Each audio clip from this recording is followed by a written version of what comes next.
Olá pessoal, tudo bem? Aqui vos fala é o professor Salomão. Pessoal, vamos aqui, portanto, dar seguimento à nossa videoaula. Nesse sentido e consequência, vamos voltar aqui e identificar como é que chegamos ao cálculo do 7.25, relativo, pessoal, ao auxílio de combustíveis que irão para os municípios. Nesse sentido e consequência, vamos aqui pontualmente à Constituição, ler o artigo 159, só um instantinho. Inciso terceiro, e em seguida nós vamos partir para a leitura do parágrafo 4º. Bem, olha o que diz o artigo 159. A União entregará, inciso terceiro, do produto da arrecadação da CID combustível, 29% para os estados DF, distribuídos na forma da lei, observar a destinação a que se refere o inciso 2c do referido parágrafo. Bem, o parágrafo 4º do artigo 159 diz o seguinte: do montante do recurso de que trata o inciso terceiro, que cabe a cada estado, 25% serão destinados aos seus municípios, na forma da lei a que se refere o mencionado inciso. Bem, vamos aqui rapidamente, vamos fazer esse cálculo. Então, pessoal, 29% é 0,29, certo? Multiplicado por 0,25, que é o repasse para os municípios, vai dar 0,0725. Esse valor multiplicado por 100 vai gerar o montante de 7,25%. Então, 7,25%, pessoal, é que vai para os municípios atinentes especificamente a CID combustível. Beleza? Tranquilo? Bem, vamos aqui especificamente tratar, aqui um canto de anotações, vamos aqui, portanto, tratar da transferência dos estados para os municípios. Veja aqui, vimos até agora, que a União transfere recursos a nível de receitas constitucionais tributárias da União para os estados, da União para o Distrito Federal, da União para o município. E também faz para o território federal quando existente. Vimos ainda há pouco a questão do IOF incidente sobre o ouro. Bem, agora vamos tratar do repasse dos estados para os municípios, no que tange às transferências diretas. Bem, pessoal, esse é mais fácil, eu creio que a maioria dos alunos já sabe, mas não custa nada a gente retocar, né, repristinar a matéria. Bem, primeiramente, 50% de todo IPVA, repito, 50% de todo IPVA arrecadado no estado acerca do município em que tem a placa licenciada, vai ser o que, pessoal? Daquele município. Então, no município de São Luís, 50% de todo o IPVA arrecadado no município de São Luís relacionados aos automóveis licenciados no território vai ser o que, gente? Do município de São Luís. Então, o Estado terá direito somente a 50% de todo o IPVA que ele arrecada em cada município. É interessante observar, mais uma vez, que o Estado, exercendo a sua competência tributária, instituindo devidamente os seus tributos, ele só terá, nesse caso do IPVA, 50% para reter, para exercer, portanto, as suas atividades internas quanto à marca estatal. Então, 50% de toda a arrecadação do IPVA relativo aos automóveis licenciados no seu território vão ser de quem, gente? Vão ser dos municípios. Tudo bem? Outra situação também tranquila de memorizar é o que envolve o ICMS. Olha só, pessoal, 25% de todo o ICMS arrecadado no âmbito municipal vai pertencer ao município. Então, 50% do IPVA arrecadado no município, relativo aos automóveis licenciados em seu território, vai ser de quem, gente? Do município. E 25% de toda a arrecadação de ICMS pertencente o ICMS arrecadado naquele município vai ser pertencente ao município. São regras bem tranquilas, bem fáceis. Eu creio que a maioria dos alunos já conhece essas regras. Bem, nesse sentido e consequência, vamos aqui pontuar atenção ao artigo 158, nos seus incisos número 2, no seu inciso número 3 e no seu inciso número 4. Olha o que diz. Pertence aos municípios 50% de todo o produto da arrecadação do imposto do Estado sobre propriedade de veículos automotores, ou seja, IPVA, licenciados em seu território. Inciso 4. 25% de todo o produto da arrecadação do imposto do Estado sobre o ICMS, tá? Ou seja, sobre operações relativas à circulação de mercadorias e sobre prestação de serviço de transporte interestadual, intermunicipal e de comunicação. Tranquilo, pessoal? Bem, vou trocar aqui também um tema bastante importante, que é a sistemática, pessoal, da referência do artigo 158, parágrafo único, que faz referência a esses 25% do ICMS. Por que isso? Porque o parágrafo único, pessoal, ele vai disciplinar uma temática importante, que é as cotas de 3/4 e de 1/4 da arrecadação pertencente para os municípios. Então, vamos lá. O parágrafo único diz o seguinte, do artigo 158 da Constituição. As parcelas das receitas pertencentes aos municípios, mencionadas no inciso 4, ou seja, pessoal, esses 25% de ICMS, serão acreditadas conforme os seguintes critérios. Olha só, 25% de todo o ICMS arrecadado é de quem? Do município em que houve a cobrança e a respectiva arrecadação do tributo. Então, o ICMS arrecadado no município, 25% é dele. Só que a Constituição, ela estabelece uma regra de creditação. E essa acreditação, pessoal, ela tem índole constitucional. A primeira diz o seguinte, que 3/4, no mínimo, pessoal, vou ler para vocês, é melhor, em vez de falar mentalmente. Vamos lá. 3/4 no mínimo, na proporção do valor adicionado às operações de ICMS, enfim, realizadas em seus territórios. E até 1/4 de acordo com o que dispuser a lei estadual, no caso dos territórios, lei federal. Então, repetindo, desses 25%, 3/4, pessoal, será no valor proporcional às operações de ICMS realizadas no seu território. Sequencialmente, pessoal, 1/4, como dispuser a lei estadual e, se for ao âmbito do ICMS cobrado no território federal, conforme lei federal. Pessoal, particularmente, o parágrafo único, incisos 1 e 2, pontualmente cai. O que cai realmente é você saber o percentual de 25%. Beleza? 25% de ICMS cobrado nos municípios, esse vai ser, portanto, pessoal, devolvido, né? Vai haver a repartição, portanto, desse recurso para o respectivo município. Bem, tem a hipótese pontual que nós estudamos do repasse da União para os estados, da União para os municípios, enfim, essas matérias nós já vimos trilhado com vocês. Agora eu queria mostrar para vocês que eu fiz uma tabela pontual que sintetiza toda a minha fala, tá? Sintetiza toda a minha fala. Então, o aluno que quiser se aprofundar, né, sem muitas delongas quanto à análise da Constituição, está tudo aí mastigado, o pontual, tá bom? Bem, eu só fiz aqui um ponto de repetir o IOF aqui para vocês, porque o aluno de vez em quando tem esse erro de ignorar. O IOF, pessoal, incidente sobre o ouro, como ativo financeiro, instrumento cambial, 30%, pessoal, vai para o Estado, DF e Território Federal, e 70%, pessoal, vai para o município. Isso quanto ao ente federativo de origem, tá? Por favor, que já vi questões em que eles trocam esses números, tá? Esses percentuais. Bem, feito isso, pessoal, vamos aqui tratar de outro tema, um tema bastante importante, que são as transferências indiretas. Nas transferências indiretas, pessoal, cuidado, veja, nas transferências diretas eu não tenho um fundo, eu não tenho um intermediário para que realize esse repasse de recursos. Não. Segundo, não existe uma sistemática de uma lei específica a disciplinar determinados critérios, determinados fenômenos congênitos que devem ser observados nesse repasse. Não tem isso. Já na transferência indireta, eu tenho.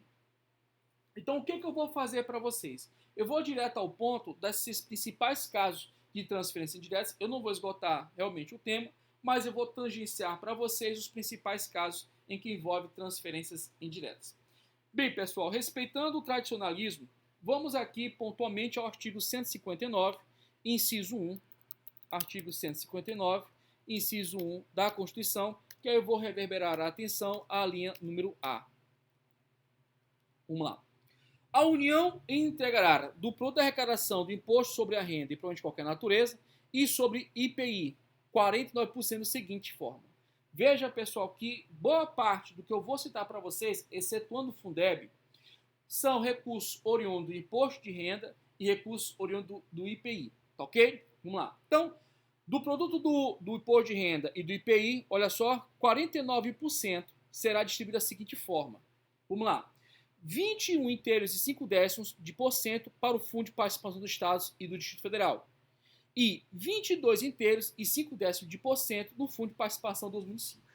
Então, repetindo, 49% da arrecadação do imposto de renda e do IPI, 21 inteiros e 5% vai ser para o Fundo de Participação dos Estados e do Distrito Federal. Desse percentual, pessoal, dos 49%, 22,5% vai para o Fundo de Participação dos Municípios. Mas calma. Desse valor do Fundo de Participação dos Municípios, haverá também, pessoal, um outro percentual que deve ser observado por nós. Vamos lá. Esse percentual adicional está nas alíneas D e E do inciso 1 do artigo 159. Vamos lá. 1% do Fundo de Participação dos Municípios, que será entregue no primeiro decênio do mês de dezembro de cada ano, e 1% do Fundo de Participação dos Municípios, que será entregue no primeiro decênio do mês de julho de cada ano. Então, nós temos o quê? 22,5% para o Fundo de Participação dos Municípios, nos termos da linha B do inciso 1 do artigo 159, 1% nos termos do inciso 1 da linha D do artigo 159 e também 1% da linha E do inciso 1 do artigo 159. Pessoal, nesse sentido e consequência, eu queria... Só um instante. Eu queria também observar para você o seguinte, que somente essas temáticas de acréscimo de 1% é feito pelo Fundo de Participação dos Municípios, porque por Fundo de Participação dos Estados e DF é somente 21,5%. E outra, tem questões que oscilam, né? Eles trocam 21,5% dos 22,5%. O valor montante de 22,5% é do Fundo de Participação dos Municípios. Tudo bem? Bem, pessoal, existe também um outro repasse importante, que é o Fundo Constitucional de Financiamento do Norte, Nordeste e Centro-Oeste. Esse fundo, pessoal, ele tem um percentual de 3%. Só que o que acontece? É um fundo que tem, inclusive, uma legislação infraconstitucional que vem a disciplinar. Vamos, nesse sentido pontual, fazer a leitura do artigo 159, mais uma vez, e inciso 1, a linha C. Agora vamos ler a linha C. Então, vamos lá. A União entregará 3% para aplicação em programas de financiamento do setor produtivo das regiões Norte, Nordeste e Centro-Oeste, através de suas instituições financeiras de caráter regional, de acordo com os planos regionais de desenvolvimento, ficando assegurado ao semiárido do Nordeste metade dos recursos destinados à região, na forma que a lei estabelecer. Desse percentual, pessoal, olha só, queria deixar bem claro para vocês que existe um normativo próprio, que é a Lei 7.827 de 89. Essa lei, pessoal, ela vai trazer a sistemática de distribuição desses 3%.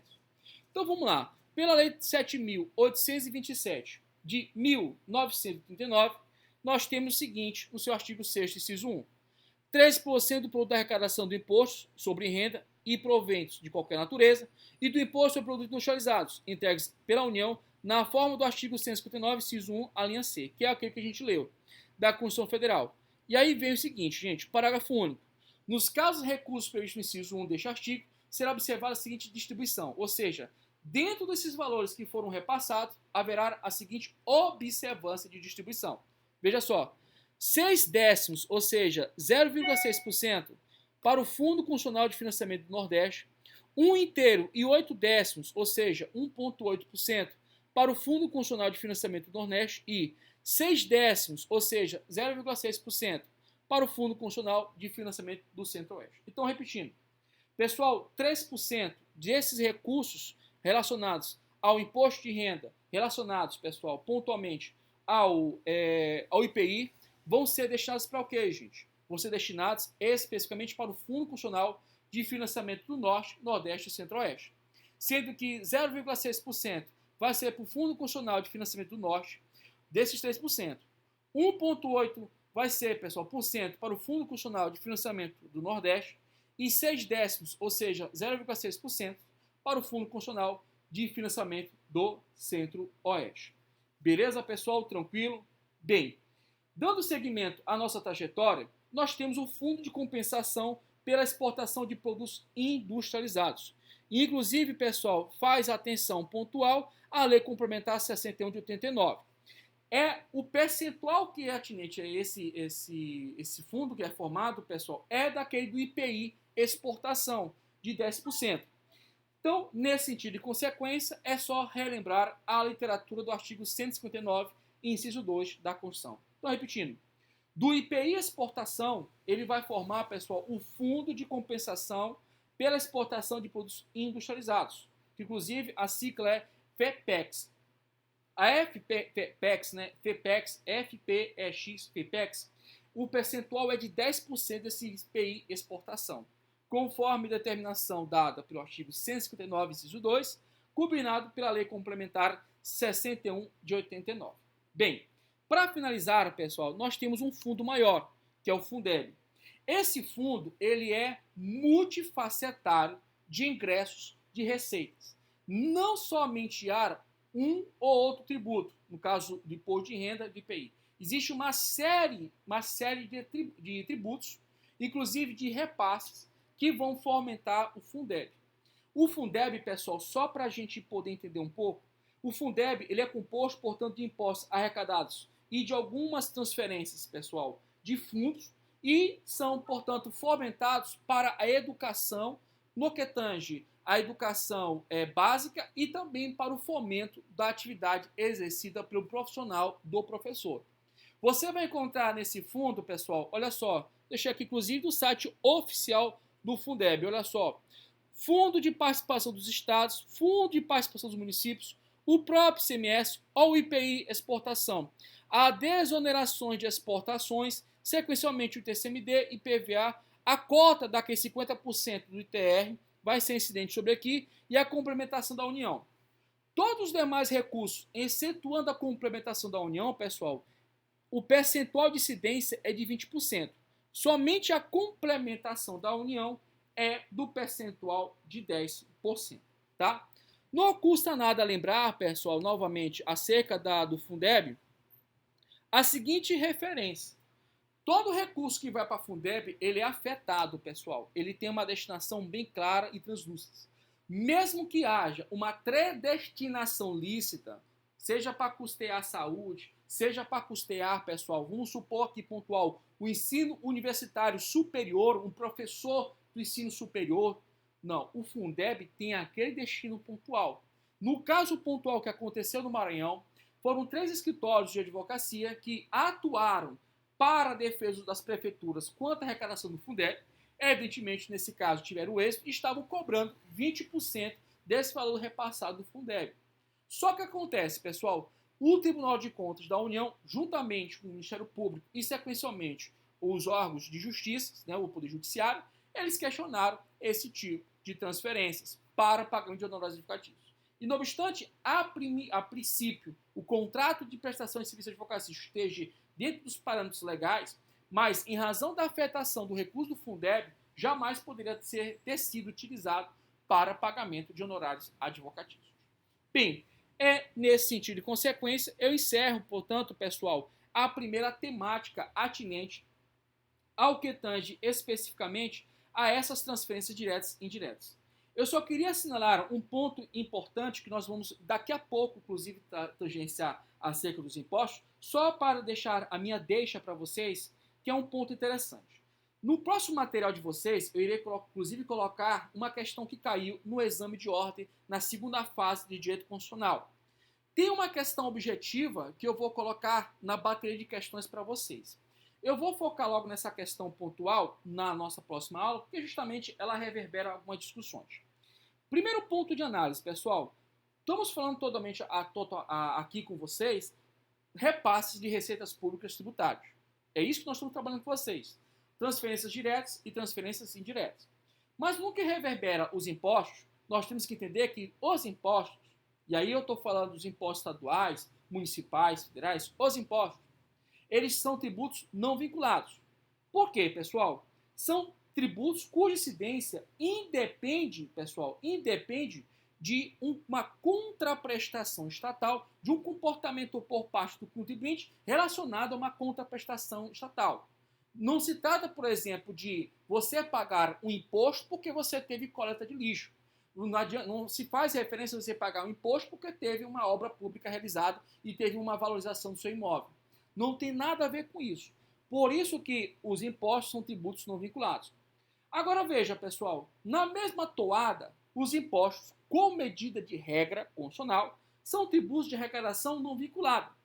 São tributos cujo, pessoal, o fato do fisco te cobrar e, sequencialmente, arrecadar os impostos, reverbera a atenção de que esses recursos oriundos dos impostos não visam a remunerar serviços públicos uticínclo. Pelo contrário, eles visam remunerar, essencialmente, serviços públicos universo, segurança, saúde, educação e aí vai. O que ocorre, pessoal? Caiu isso na prova de direito constitucional. Lá no artigo 167 da Carta Magna Brasileira, no seu inciso número 4, diz o seguinte: são vedados a vinculação de receita de impostos a órgãos, fundos ou despesas. Mas o que acontece, pessoal? O próprio dispositivo, ele aponta exceções. Então, não sei se vocês perceberam, mas falamos de algumas exceções aqui na Constituição. Então, se a pergunta vier, inclusive eu vou colocar para você a questão da OAB, se o enunciado da questão vier de uma forma genérica, a pergunta que se faz é a regra. Inclusive, isso é antigo, da época do meu pai, esse tipo de colocação. Quando a pergunta é genérica, a resposta tem que ser genérica. Você não tem que especificar. A única exceção que a gente aprende isso desde a faculdade é a prova da CESP-SEBRASP. Porque a CESP-SEBRASP, ela faz muitas vezes perguntas genéricas, mas ela está querendo saber se você conhece a amplitude. Mas para a prova da FGV, não. As duas vezes que caiu essa referência, salvo engano, a última... Deixa eu confirmar aqui, pessoal, qual foi o último ano que caiu isso. Eu estou aqui com material... O último ano, pessoal, eu não tô. Me parece que é 2018 ou 2019, mas eu vou confirmar para você, tá? Faço questão de te ajudar. Então, na época que caiu de forma genérica, inclusive segunda fase. O examinador não queria que você fosse um PhD ou uma pós-graduação em tributário para explicar a matéria. Ele queria que soubesse que você conhecia a Constituição, conhecia a regra e apontasse de forma oblíqua a existência de exceções. Mas não que você se aprofundasse. Mas aqui não. Nós vamos aprofundar. Eu vou falar da regra e vou falar das respectivas exceções. Que, por sinal, estão aqui, pessoal. Todas as exceções. Está tudo na Constituição. Não tem nada fora disso. Beleza? Então, repetindo, os impostos são tributos não vinculados porque não são tributos de natureza contraprestacional e, sequencialmente, são tributos cuja arrecadação é não vinculada. Ou seja, remuneram serviços públicos universos, mas não uticínclo. Tudo bem? Tranquilo?